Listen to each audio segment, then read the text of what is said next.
আসসালামু আলাইকুম। কেমন আছেন সবাই? আশা করছি আল্লাহর রহমতে সবাই ভালো আছেন। আলহামদুলিল্লাহ, আমরাও ভালো আছি। চলে আসছি নতুন আরও একটি ভিডিও নিয়ে। আর প্রতিদিনের মতো আমি কিন্তু চেষ্টা করি সালাম দিয়ে সবার সাথে কথা বলার।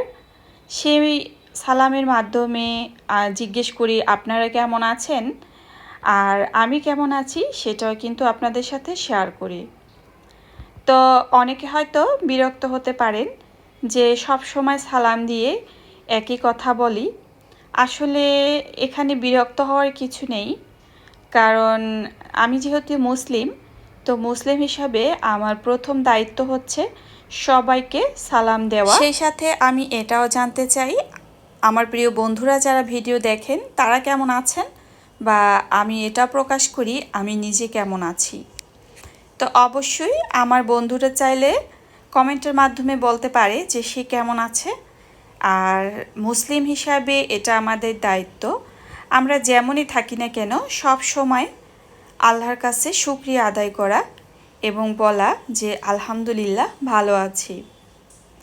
তো যাই হোক, এই কথাগুলো বলা একটা কারণেই, কারণ আমি ভিডিওতে সবসময় সালাম দিয়েই কেমন আছেন জিজ্ঞেস করি, কারণ এটা আমার ভালো লাগে। যদিও এই বিষয় নিয়ে কেউ আমাকে কোনো কথাই বলেনি, তারপরও কেন জানি না হঠাৎ আমার মন থেকেই এই ডাকটা দিল। তো এই কারণে আর কি শেয়ার করা। আর আরও একটা কারণে শেয়ার করা, সেটা হচ্ছে আমার বন্ধুদের সাথে আমার কথা বলতে খুবই ভালো লাগে। যদিও আমি যখন ভয়েস দেই একা একা দেই, কিন্তু যখন কথাগুলো বলি তখন তো আমি আমার মন থেকেই বলি।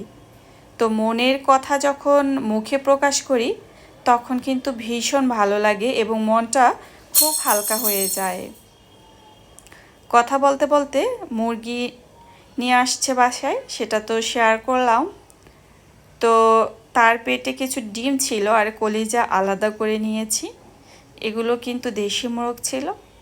তো যাই হোক, এখানে ছাদ বাগানে আমার টবের ভিতরে কয়েকটা পুঁই গাছ ছিল, সেগুলো তুলে ফেলেছি, আবার নতুন করে কিছু গাছ লাগিয়েছি। তো পুঁই ফলগুলো আমি ভেজে খাবো, যার কারণে বাসায় নিয়ে আসছি। তো জিসানের বাবা একেবারে ছাদ থেকে ফেলে দিতে চেয়েছিল, কারণ সে আসলে খায়নি ওই পুঁই ফল ভাজা, কখনোই খায়নি। আর আমি যে খেয়েছি, একবার বাবার বাড়িতে বসে ট্রাই করেছিলাম।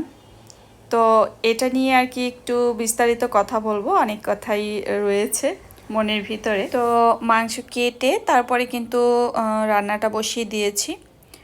আর মশলা তৈরি করতে গেলে তো দেখা যায় অনেক সময় লেগে যায়, তবে মশলাটা রেডি করাই ছিল, যার কারণে খুব সহজেই হয়ে গিয়েছে। তো এই তো এখানে কিন্তু মাংসটা রান্না হচ্ছে। আর পুঁই ফল নিয়ে যেটা কথা বলতে চেয়েছি সেটা হলো, ইউটিউবে আমি প্রথম দেখেছি যে এই পুঁই ফল ভাজি করে খায়। সত্যি কথা বলতে কি, এর আগে আমি কখনোই এই পুঁই ফল ভাজি করা খাইনি। তো ইউটিউব দেখে আর কি শেখা। তো প্রথম এই ফলটা ভাজি করে খেয়েছিলাম মায়ের হাতে, কারণ আমাদের বাড়িতে তো অনেক পুঁই শাক ছিল তখন আর কি। তো পুঁই গাছে বেশ কিছু ফল হয়েছিল। তো ইউটিউবের বন্ধুদেরকে দেখি তারা বেশ মজা করে এই পুঁই ফল ভাজি করে খায়। এখানে আমি মুরগিটা রান্না করছি কিন্তু টমেটো আর নতুন আলু দিয়ে। তো টমেটো দিয়ে যদি রান্না করা হয় তাহলে কিন্তু খেতে ভীষণ ভালো লাগে, আর মাংসের কালারের ঝোলটা অনেক সুন্দর আসে টমেটো দিয়ে যদি রান্না করা হয়। টমেটো যেহেতু গলে যায়, তো টমেটোর কারণে দেখে মনে হয় কি যে মাংসটা বুঝি অনেক ঝাল হয়েছে। আসলে কিন্তু না, টমেটো গলে গিয়ে খুব সুন্দর একটা কালার হয়। আর নতুন আলু দিয়ে রান্না করছি, খেতে তো মজা হবেই, মাশাআল্লাহ। তো যাই হোক, এরপরে কিন্তু এভাবে করে মশলা কষিয়ে আমি রান্না করে নিচ্ছি। আর এপাশে আমি রান্নাতে পানি ব্যবহার করলাম। তো পানি দিয়ে আরও কিছুক্ষণ কিন্তু আমি কষিয়ে নিব। তো যাই হোক, রান্না হতে থাকুক আর সেই সাথে আপনাদের সাথেও গল্প করি। তো ইউটিউবে যেহেতু প্রথম আমি দেখেছি পুঁই ফল খাওয়া যায়, এর আগে কিন্তু আমি কখনো খাইনি। তো বাড়িতে গাছে ছিল, তো মাকে বললাম যে দেখো এভাবে ইউটিউবে তো দেখতেছি অনেক বন্ধুরাই ভাজি করে খায়, তো আমরা একদিন ট্রাই করে দেখি। তো মা আসলে আমার কথাতে রাজি ছিল না। তারপর আবার ছিলেও, মানে সে চিন্তা করছে যে সবাই যখন খায় হয়তো ভালো লাগবেই, এরকম আর কি। তো আমি কিছু তুলে দিয়েছি, আর পুঁই শাকের যে ফলগুলো সেগুলো, আর মা সেগুলো আলু দিয়ে ভাজি করেছিল। সেই ভিডিওটা আমার মোবাইলে কিন্তু এখনও আছে।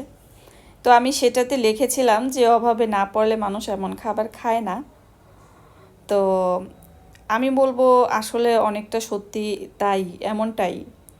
আর যখন আমার বাবা শুনেছিল যে এই পুঁই ফল ভাজির কথা আমি বলেছি, তো আমার বাবা তখন সাথে সাথেই বলল, এটা সম্ভবত 2023 সালের কথা, হ্যাঁ গেল বছর আর কি।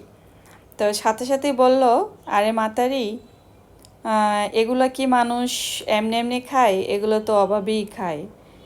মানে আমাদের বরিশালের ভাষায় আর কি, যেরকম বাবা আমারে বলল সেটাই বললাম, যে আরে মাতারি, এগুলো কি মানুষ এমনি খায়? এগুলো তো মানুষ সাধারণত অভাবেই খায়। দেশের যে পরিস্থিতি, তো মানুষ পুঁই ফল খাইবে না তো কি করবে? সে এরকম একটা কথা আমাকে বলেছিল 2023 সালে। তো যাই হোক, বাবা কিন্তু শোনার সাথে সাথেই আমাকে এই কথাটা বলেছে। তো তারপরে কি হলো, আমি কিন্তু সেই পুঁইয়ের যে ফল মায়ের কাছে দিয়েছি। তো আসলে মা কিন্তু রান্না করে ভাজি করে দিয়েছিল। তো সেটা যখন খেয়েছি, বিশ্বাস করেন আমার কাছে বিন্দু মাত্র ভালো লাগেনি। তো এখন বলতে পারেন যদি ভালোই না লাগে তাহলে এখন কেন রান্না করছেন? তো এখন আমি রান্না করছি, যে অনেকে আবার দেখলাম যে টমেটো দিয়ে তারপরে খাচ্ছে এগুলো ভাজি করে। তো আবার আর এক কথা হলো গিয়ে, যেহেতু নিজের আমরা যারা বাসাবাড়িতে থাকি তারা বুঝি যে টবের ভিতরে যদি আমরা সবজির গাছ লাগাই, সেই সবজিটাকে আমরা কতটা গুরুত্ব দেই, কতটা ভালোবাসি। আর বাড়ির খোলামেলা পরিবেশে যখন গাছ লাগাই, তখন কিন্তু দেখা যায় অনেক সবজি নষ্ট হয়ে যায়, কিন্তু খাওয়াও হয় না, ওরকম অতটা গুরুত্বও দেওয়া হয় না। তো চিন্তা করলাম একবার তো খেয়েছি, নিজের গাছের পুঁই ফলগুলো ফেলে দিব, সবাই তো খাচ্ছে, তাহলে আর একবার ট্রাই করে দেখি কেমন লাগে। তো টমেটো দিয়ে আমি এভাবে ভাজি করেছি, দুপুরে খেয়েছি, খারাপ লাগেনি, ভালোই লাগছিল। তবে আহামরিও কিছু নয় যে না ভালো লাগছে বলতেই হবে, এমন কিছু না। মানে টমেটো নতুন আলু দিয়ে ভাজি করলে ভালো তো লাগবেই, স্বাভাবিক, সেই হিসাবে ভালো লাগা আর কি। এমনিতে যে অনেক ভক্ত হয়ে গিয়েছি সেটা কিন্তু না। তবে আমি কিন্তু জিসানের বাবাকে এটা খাওয়াতেই পারলাম না।